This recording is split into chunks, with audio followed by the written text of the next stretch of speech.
Where's that darn Cardi Jew? They're making us ravenous look horrible.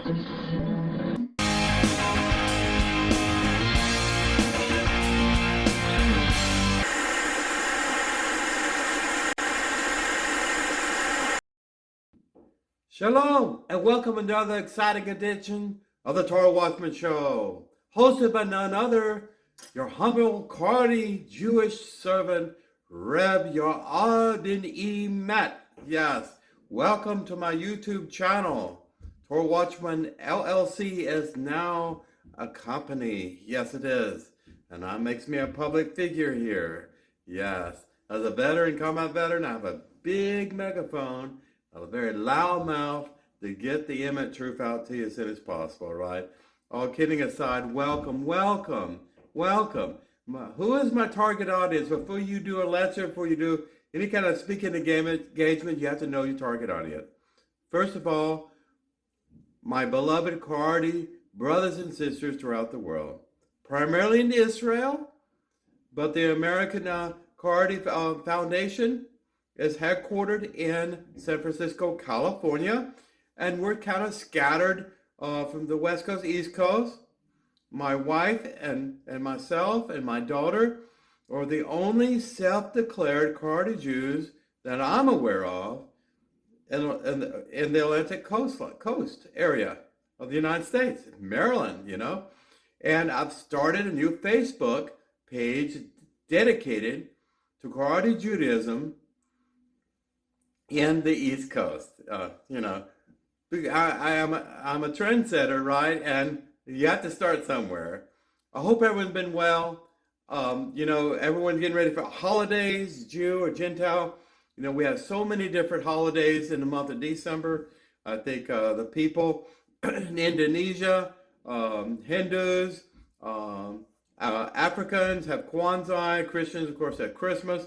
And of course, we have Hanukkah. Also, in the months between Kislev and Tibet, you know, we just have Rosh Chodesh. So the timing here, we began Hanukkah, for instance, on the last Parashah, and we're ending Hanukkah on Parashah Miketz. And this is this Torah Watchman show is going to be in support of our regular weekly Torah cycle. Parshah Miketz means at the end. As a review of the previous Parsha, we left poor Joseph sitting in an Egyptian dungeon or prison, okay? He was having dreams and visions of the future. He was helping out a butler and a baker there. He was placed an overseer, like a jailer per se, representing the prisoner's interests. And he was in prison for quite some time. Why? Because, you know, Elohim was building up character in this young man. And by the time he was released from prison, you know, he was a young man, you know, he's, close in his 30s, you know. He was not this immature 17-year-old teenager anymore. You know, he spent a lot of his, he gave up his youth for sacrifice, essentially, to live in Egypt. At the hands of his jealous brothers, essentially, namely Yehuda and some of the others that actually wanted to get rid of him, okay? So that's where we're at now. So Joseph continues interpreting dreams for anyone that knew of his talent, his God-given talent. I did not point out last Parsha, this is the first time in this area of Bereshit. And this portion is, incidentally, chapter 41, verse 1 through chapter 44, verse 17. We'll break it out in 7 aliyahs or chapter breakouts. But anyway, for the first time in the entire Torah, you know, Joseph was referred to as a Hebrew by Potiphar's wife when she became very envious of Joseph and made a pass at him, and he refused to be seduced. You know, he knew his master was a married man. He did not want to do any of that kind of thing, and that's how he got thrown in prison in the first place, because, you know, when a woman's jilted sometimes to cover up what she was doing, which is a sexual abuse thing, yes, it can be the opposite sex sometimes. And Joseph didn't want any of that funny business, okay? So to cover up, she accused this Hebrew, this dirty Hebrew Jew there, of impropriety. You know, she was the Potiphar's wife, and she had some sort of, prestige or distinction before the Pharaoh. She didn't want to ruin that reputation. She did not want to be finding out that she was running around with other men. I promise you, Joseph was not the first man she made a pass at, but he probably was the first man that said no, because he had character. Now, leading up to this parsha, there was an ongoing drought situation against the Canaanite tribes of the land of Canaan, essentially because of their evil polytheistic nature and the evil way they treated their fellow human beings. There was a nexus of evil that was building up and to a climax per se, and Elohim was getting ready to end the drought, but only in favor of Israel's best interests. So let's get started. Now, the first aliyah, read with me, please, the book of Genesis, Bereshit, chapter 41, verse 1. Incidentally, this is where Miketz derives its meaning, which means at the end. So I'm going to read this first verse for you. It came to pass at the end of 2 full years that Pharaoh was dreaming, and behold, he was standing by the Nile River. Okay? So it wasn't just the butler or baker that was dreaming. It was the Pharaoh, the king of the Egyptian empire of that time, And no one knows who that Pharaoh was. Undoubtedly, it was not Ramses first or Ramses the second or third or whatever. We don't know. His name was not identified. It's not germane, okay? But he was having dreams. And I just want to have a small note here. In a period of time of humanity, when you have multiple people dreaming, when I say dreaming, I mean lucid dreams. Most people dream at night. You hear about rapid eye movement, but a lot of people just don't remember their dreams, and they're insignificant. Scientists have done study. They don't really know why human beings dream. Animals dream too, and there's probably the processing. Our brains are a way of processing short-term and long-term memory. Who knows? But when you have people having lucid dreams, they remember them, and it sticks with them. And if they have the same dream over and over again, what I'm saying is that Elohim is trying to get mankind's attention. You can read in the book, the minor prophet of Job, about that. Then in the days, old men will have dreams, people will prophesy, and these kind of things will be indicative of a time in which God is trying to speak a unique message of truth to the human race. Okay? So, as a synopsis of the first aliyah, the Pharaoh had a dream of 7 fat cows, okay? 7 fat cows arose from the Nile. Nile was a very fertile place in Egypt. A lot of Egypt was desert and arid and dry. But along the Nile River, which is kind of brackish because it connected to the Mediterranean Sea as an outlet, and along the river Nile, you could actually grow a lot of great produce and crops and things of this nature. So when you have cattle there along the river Nile and other animals, it's because they're grazing on rich, fertile grasslands or swamp grass or whatever you want to say. And it was a swampy lower area there along the Nile. And that's why the Pharaoh had a dreamer there, because, he probably took his barges and ships up and down the river Nile, and just to review his kingdom and things of this nature, okay? Maybe you want to get a good suntan, who knows? But we had seven cows arose from the Nile, followed by 7 emaciated cows. So you had normal cows, normal health, normal fat per se, healthy, not diseased, And you had a period of events there, a sequence of events where 7 cows literally rose up from the Nile River in his dream, and then followed immediately after that. The seventh cow rose up out of the river Nile that was healthy. Then you had, one, two, three, four, five, six, seven emaciated cows, polar opposite, that were very unhealthy, exposure to drought, starving, disease, you can name it, etc. But this dream happened all the time. So then he had another similar dream. It's all about agriculture, incidentally. First of all, was animals that you eat and sacrifice, per se. And then you're going to have produce. So he had the second dream, 7 again. The 7 is a number of the Lord, it's holy. Ears of grain rose up from the Nile, and were eaten by 7 thin and parched ears.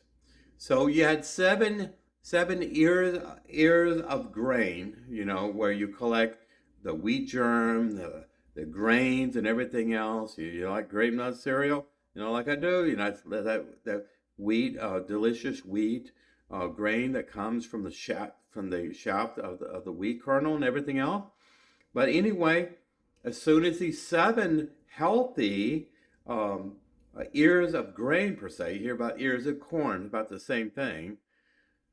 You had 7 emaciated, unhealthy ears of grain that grew up and swallowed and consumed and overcome the healthy one. So you had 7 years of plenty, 7 years of desolation and starvation. Okay? So that was a dream that was perplexing the king of Egypt over and over again. So in the morning, Pharaoh had called each morning he had this dream because he sensed that it was divine. When I say divine, it was a dream that's so unique, so symbolic, so memorable compared to any other dream that most people haven't forget, right? He wanted to call the astrologers, the magicians, the necromancers, the very wise men of his kingdom in an effort to try to interpret these dreams because they were disturbing the Pharaoh. He probably was losing sleep because as soon as he went back to bed, he was thinking about the dreams, and he had the dreams over and over again. The dreams were messages sent by Elohim. A God he did not even know was speaking to Pharaoh and warning him of future events, but no one could understand it. However, to Pharaoh's dissatisfaction, he was looking for other options. Now, remember the story of the butler that went to prison. Well, he was released, and before he was released in that 3-day period that Joseph had predicted, and with precision and accuracy, he said, "Please remember me. When you see the Pharaoh, let him know I am completely innocent of my accused crimes, and let him know what I did for you and interpret your dream." Now, the Pharaoh's butler completely forgot about this, and there's no telling how many years had transpassed since he was released in that prison. He probably didn't want to think about that dark place anymore. But what happened is that he relayed to the Pharaoh, there's one individual here, a Hebrew slave, that can with precision interpret dreams. And so he shared briefly what Joseph did for him and the other prisoners at that time.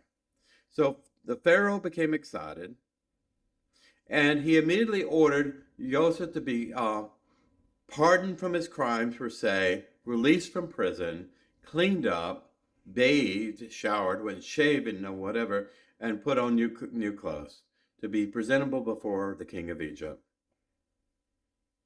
Now, Joseph successfully interpreted the dreams for Pharaoh to his great satisfaction. In the end, Pharaoh spoke to Joseph in chapter 41:15 in the second Aliyah, he told Joseph the dreams that he had, the two dreams about the cows and about the ears of grain. Okay? He could not interpret it. Now, Pharaoh recounted the dreams in exact detail, and all the opinions and recommendations made by people of his court that could not find a satisfying interpretation that was meaningful to him. There was only one interpretation, and that was the right one, and that interpretation only came from Elohim. Okay? But as soon as these dreams were recounted to Joseph, he interpreted them with no problem.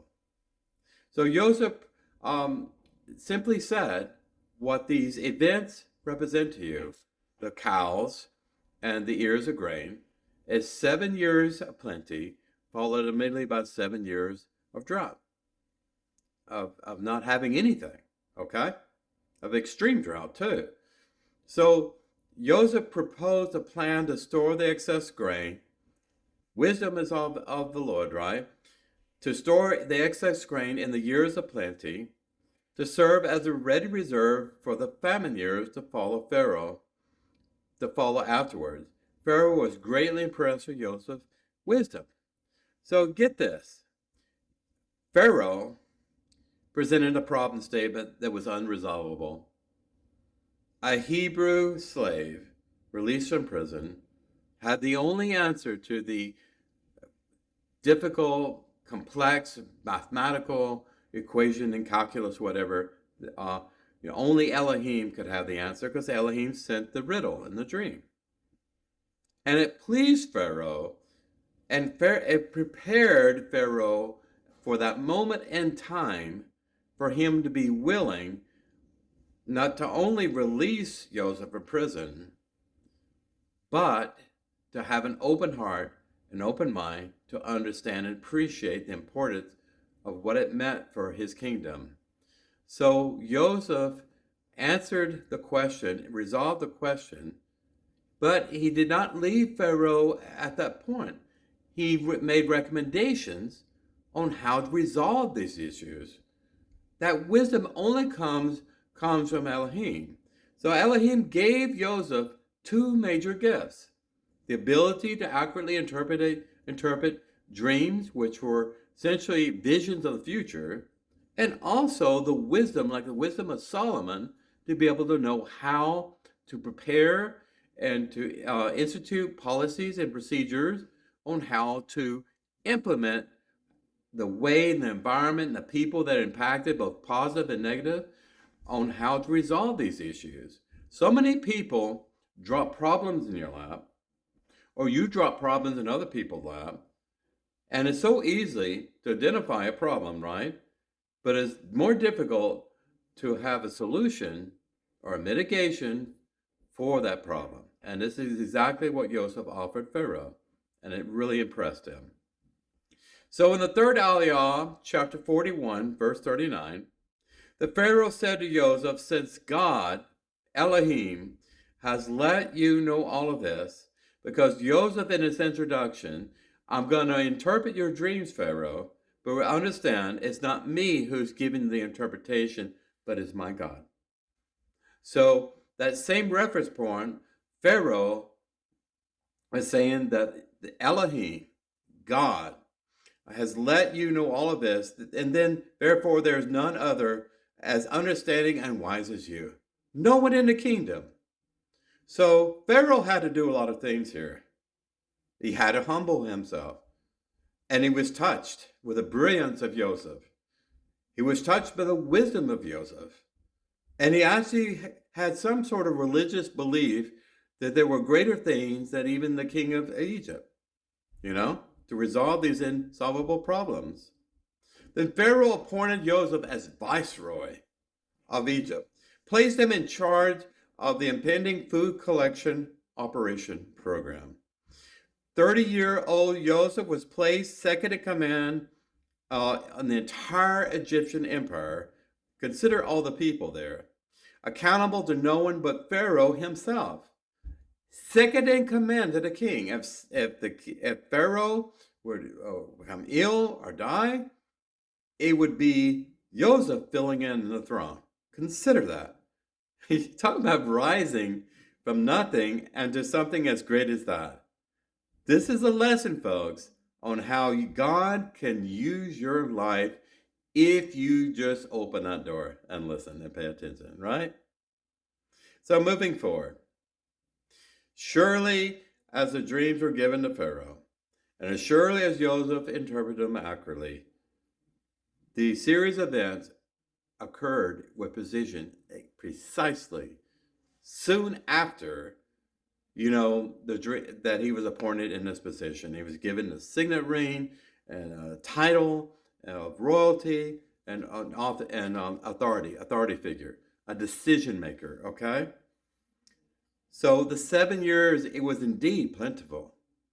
I mean, you hear about tenfold, 100-fold, bumper crops and things of that nature. During that time of plenty, there were more grain, more corn, more food, more cattle, more than all of these produce and things of agriculture speaking, fertile rains, all of this. The river Nile was overflowing its banks. The deserts are drying up. You can imagine how beautiful Egypt probably looked during that time when it was just raining and raining and raining. Not flooding, but at a point the rains came in the season they needed to be able to plant and to harvest the crops. And with so much crops, so much produce, not only did it meet the needs of the day and the large population there, and then foreigners coming in, trading with Egypt and taking away some of the produce for their own selves. Remember, there was an ongoing drought in Canaan, but that drought had abated for 7 years for Joseph's benefit, to prepare for the future. Okay, and we're always talking about it's very important to prepare for the future, right? Some people have a war chest per se, or they have a medical emergency kit or something like that, especially in winter.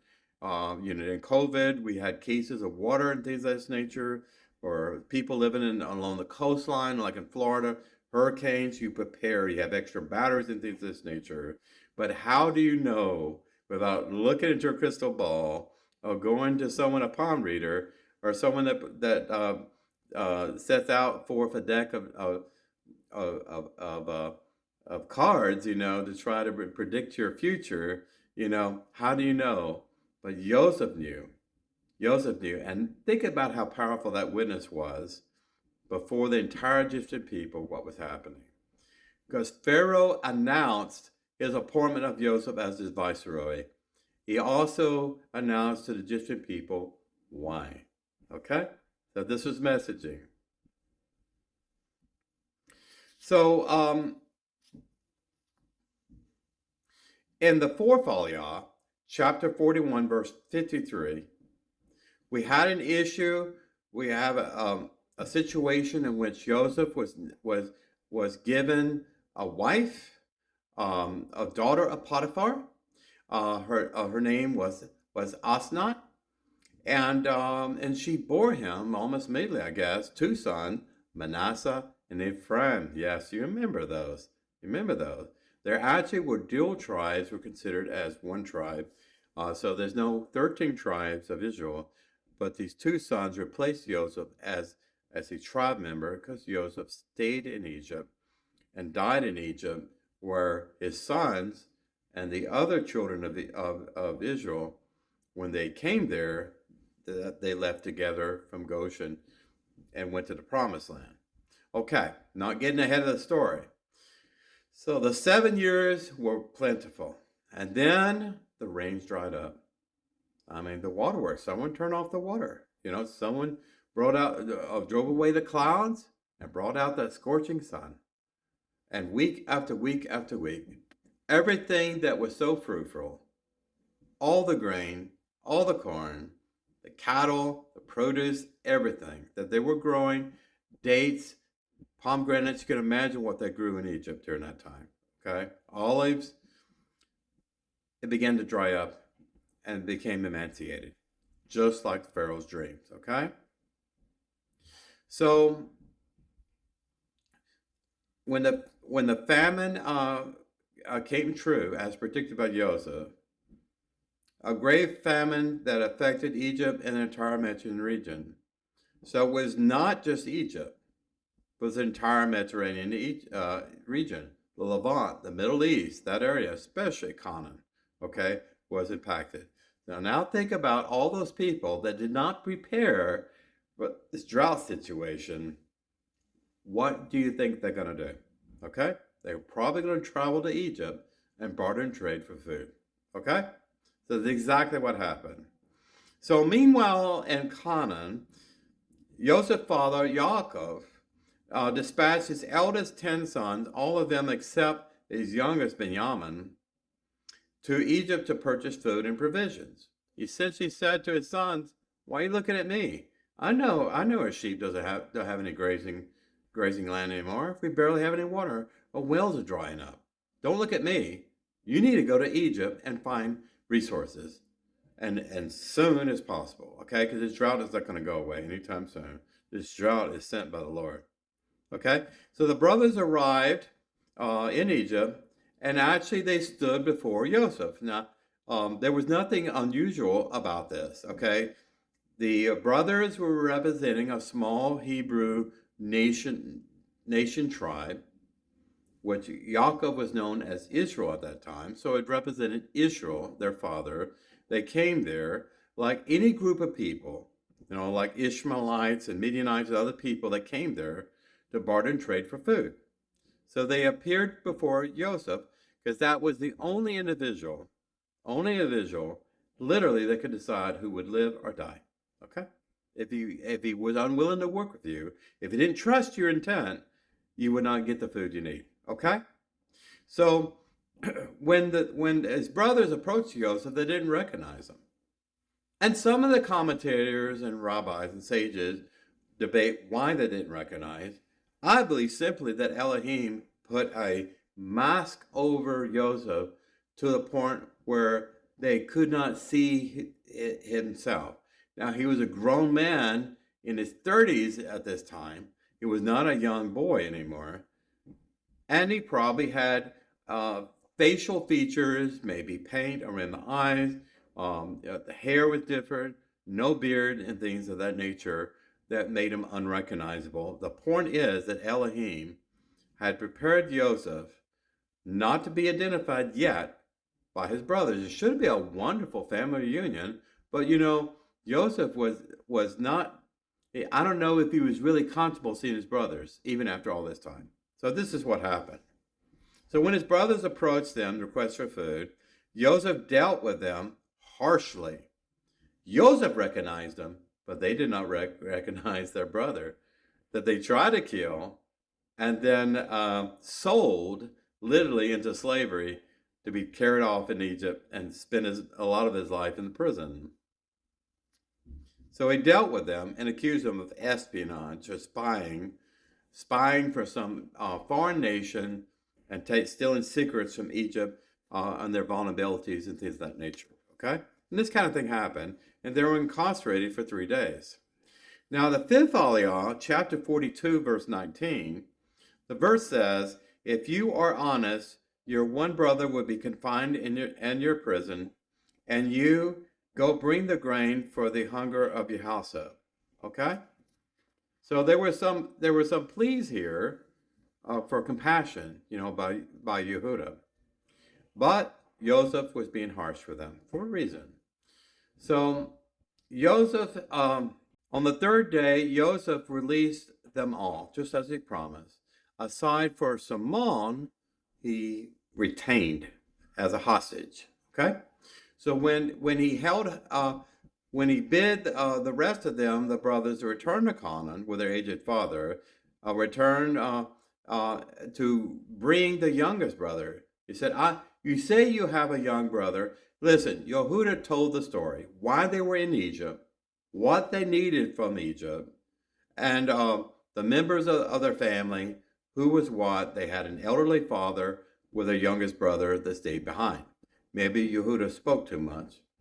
But Joseph knew the number of his brothers, and he knew the kind of questions they asked, okay?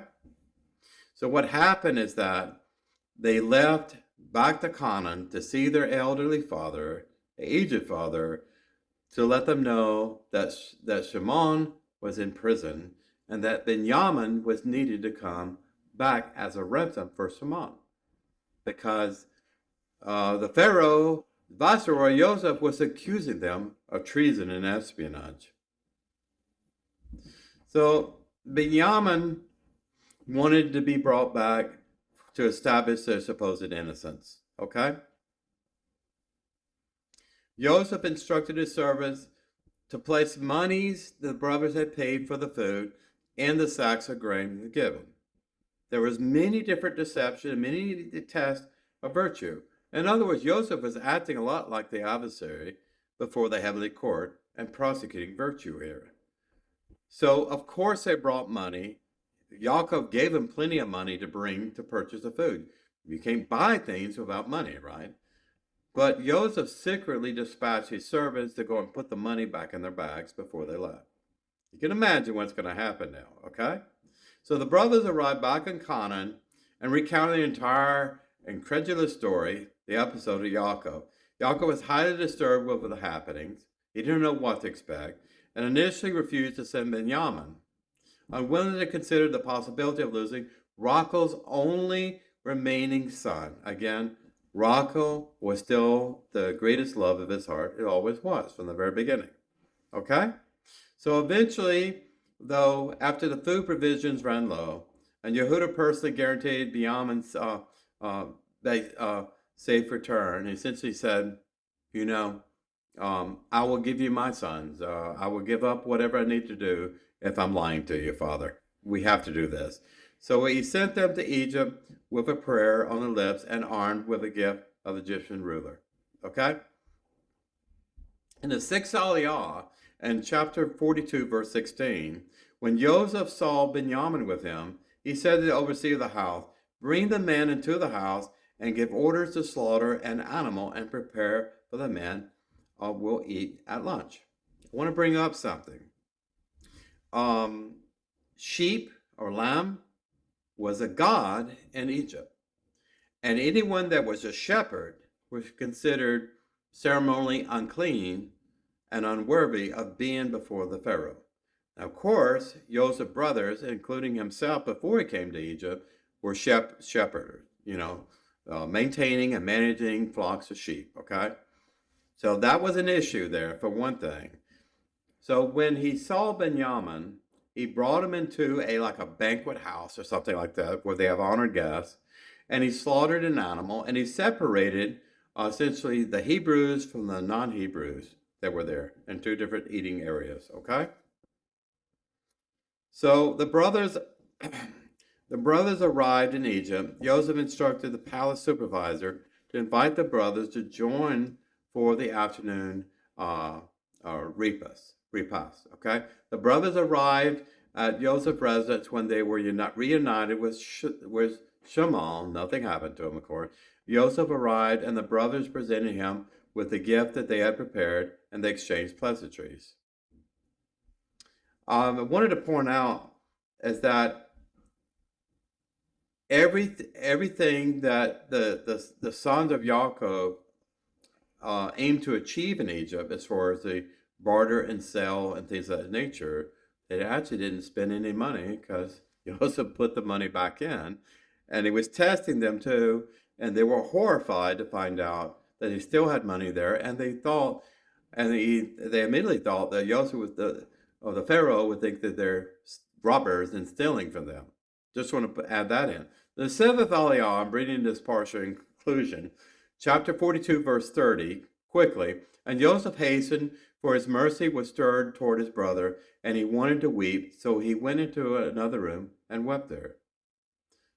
Seeing his younger brother after all this time, all that strictness, all that anger, all the resentment, all the negativity that he may have had, he could not maintain his countenance. He had to go in a private room and cry. Now his servants were there too, along with the Hebrews, his brothers, and they heard the viceroy of the Pharaoh, second to the king, crying and weeping. And they were curious what was happening. So upon seeing his brother Benjamin, Joseph was overcome with emotion, which he had initially concealed. The brothers sat down and enjoyed a feast. Joseph presented them all with gifts. Benjamin's gift greater than all the brothers. In the morning, the brothers departed, but not before Joseph had his royal goblet placed in Benjamin's sack of food. You heard me right. He sent all the brothers back to Canaan, but he put his royal goblet, probably gold, very expensive, in the satchel or backpack or something of Benjamin secretly. Also, he returned the money that they were going to use to buy things. Okay, so Joseph dispatched a posse, his soldiers, to confront the brothers and uncover the planted goblet. The brothers were all brought back to Joseph, who demanded that the thief Benjamin remain alone and remain behind as a slave. Very important here. Joseph did not reveal his true identity as the lost brother to his brothers. He was testing them. Even though he was weeping, he contained himself. I guess he put his own little Pharaoh makeup back on around his eyes. You've seen the movies, whatever, who knows. But all the song and dance and everything else, the brothers really thought they were in trouble. They thought that Joseph had played a trick on them and was wiser than them and is accusing them of thievery, of deception themselves. And they were terrified to tell their father that he's posed in a situation where he potentially could lose all of his children because of the series of ordeal and event. Folks, there's always consequences for your action and behavior. Be careful what you say. You may have to own those words later. I'm not talking about Lashon Hara and all this stuff. What I'm talking about is that when you burn all your bridges to your business partners, your friends and family, you may need to reestablish those bridges at a time that's not convenient for you. So be nice to everyone. And it's something I'm trying to point out here is that there had to be some humble pie that eaten by Yehuda and Reuben. They just had the instigators of throwing Joseph in the well and selling him to the Midianites, Ishmaelite traders. The instigators, all of this, had to be humbled. Why? Because God cannot use a stubborn back individual, especially a man. We're all stubborn as men, right? God wanted to humble them and build virtue within them. And this is a great and wonderful story that shows how God can work with people. That implies they had value, right? And worth, right? Only Elohim can see the true worth, the hidden jewels within a human being, right? We may not see that in our brother. That's what I'm saying. Be careful what you say. Be careful what you do. Be careful with the smile on your face. Be careful with how you shake someone's hand and how you treat other people. In my government position that I work with, I'll go up and down the elevator all the time. I don't know those people in the elevator. But when I look like this, and they know that I'm an observant Jew, I represent the image and face of Elohim and his sweetness and his forgiveness and loving kindness to all these people who may not know anything about God. I say hello, good morning, happy Monday. Best thing of Monday is that next day's Tuesday. And thank God it's Friday when it's Friday. I say these welcoming things to people, and they all put a smile on their face. And it's very contagious when you're nice to someone. They said, you have a nice day too. Now, if I said nothing to them, would any of them even say good morning to me? Maybe, probably not. But that's what I'm talking about. This is something we can apply today. This is a famous Bible story. Most Christians have heard it in their churches or Bible college. Jews have heard it in yeshiva and their schools and programs and things of this nature. And sometimes you think the stories get old, but it's not. I mean, Joseph and his brothers foreign lands and getting along with other people that don't like you too much. This is the story of people today. So I hope it's meaningful to you. I hope it's needful to you. I want to wish you Shalom Aleichem. I want to wish you a good and prosperous week. And wrapping up Hanukkah, I hope your Shabbat gives you the rest you've been waiting for all week. I mean, thank God when it's Friday. I am actually sad when Shabbat's over. And they say, just one more Shabbat and we'll all be free. And isn't that a wonderful message there that the Mashiach could be there at the end of the next Shabbat? Well, Reb Yara ben-Emmett signing out. Share the knowledge and love and wealth and truth and all the messaging of the Torah, and so beautifully sweet to everyone out there. If not by word, by smile and your face, and let it shine the radiance of Elohim with a kind of love that we get on our hands and knees and pray for every day. Return that love to people that you may not think is lovable, right? Take care. God bless you. Signing out. Isai idai il hiharim ve'yayin yavo Ezri ve'im Adonai es shamayim v'arat Eyotein lamot raglecha, Eyonum shomreat, Hine alagnum, V'le'yishan, Shomer Yisrael.